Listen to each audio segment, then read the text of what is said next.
Le premier tome de Clémentine. Du bon et du mauvais. Le mauvais, clairement, il y a Walking Dead dessus. Il n'y aurait pas marqué Walking Dead. Ça se passe dans un monde de zombies. On voit aucun des personnages de la série comics. On voit aucune des communautés. On voit d'autres communautés, on voit d'autres personnages. Hein. Mais là où le jeu vidéo dans cette bande dessinée et la suite, on voyait dans le jeu vidéo, on voyait Glenn, entre autres. On voyait Lily qui a un rôle au niveau de la ville du gouverneur et ce genre de choses. Là, rien, absolument rien. On est sur des personnages qui sont complètement excentrés, complètement isolés de l'histoire principale des communautés de Walking Dead.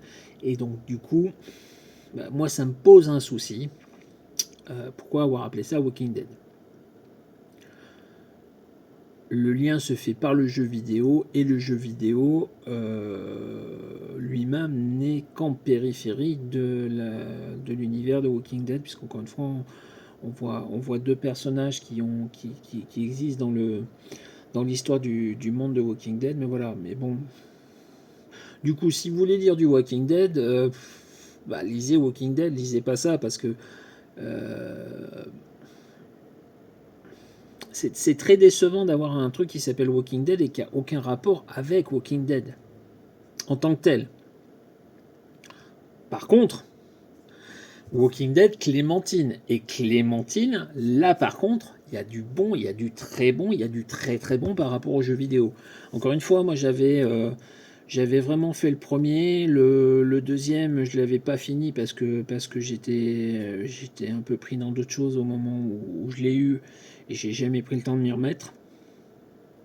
Par contre, je pense que je vais regarder des let's play prochainement des jeux parce que franchement ça manque quoi de revoir ce jeu là et en particulier on revoit toute l'histoire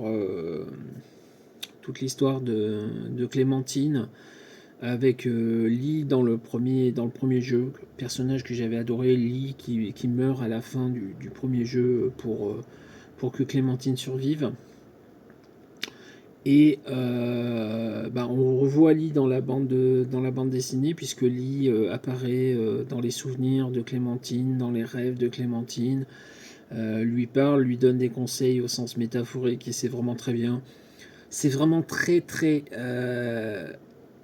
accroché au jeu. Ou du moins ce que j'en connais. Puisqu'encore une fois, j'avais pas fini le 2, j'ai pas fait le 3, j'ai pas fait les DLC, donc par rapport à tout ça, il y a beaucoup de choses qui manquent, mais franchement, non, c'est vraiment super sympa de voir que on développe ce personnage-là et son histoire. Alors l'histoire qu'on nous raconte, par contre, je parle pas l'aspect raccroché à tout ce qui a pu se passer avant pour Clémentine.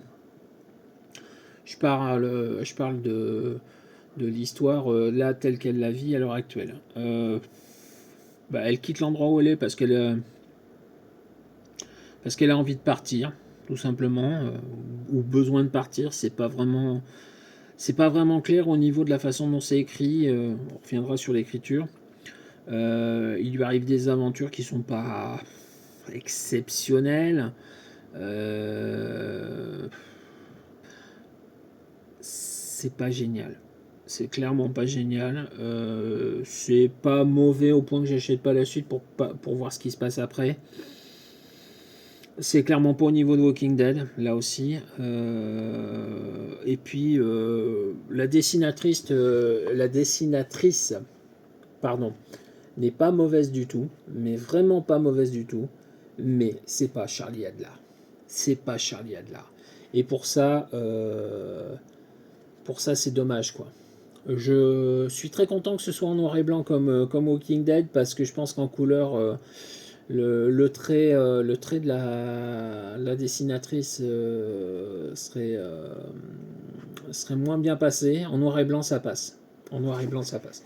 Alors, quelques pages, on va essayer de vous trouver des trucs qui sont assez parlants en termes de dessin. Voilà, par exemple, cette page-là. Donc, c'est une page de garde où on voit Clémentine de plein pied.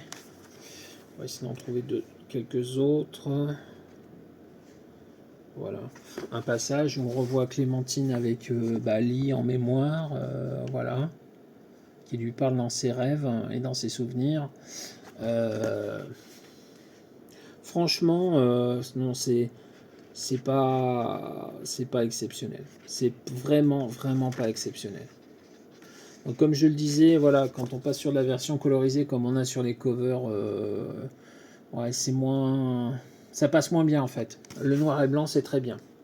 Le noir et blanc, c'est très bien.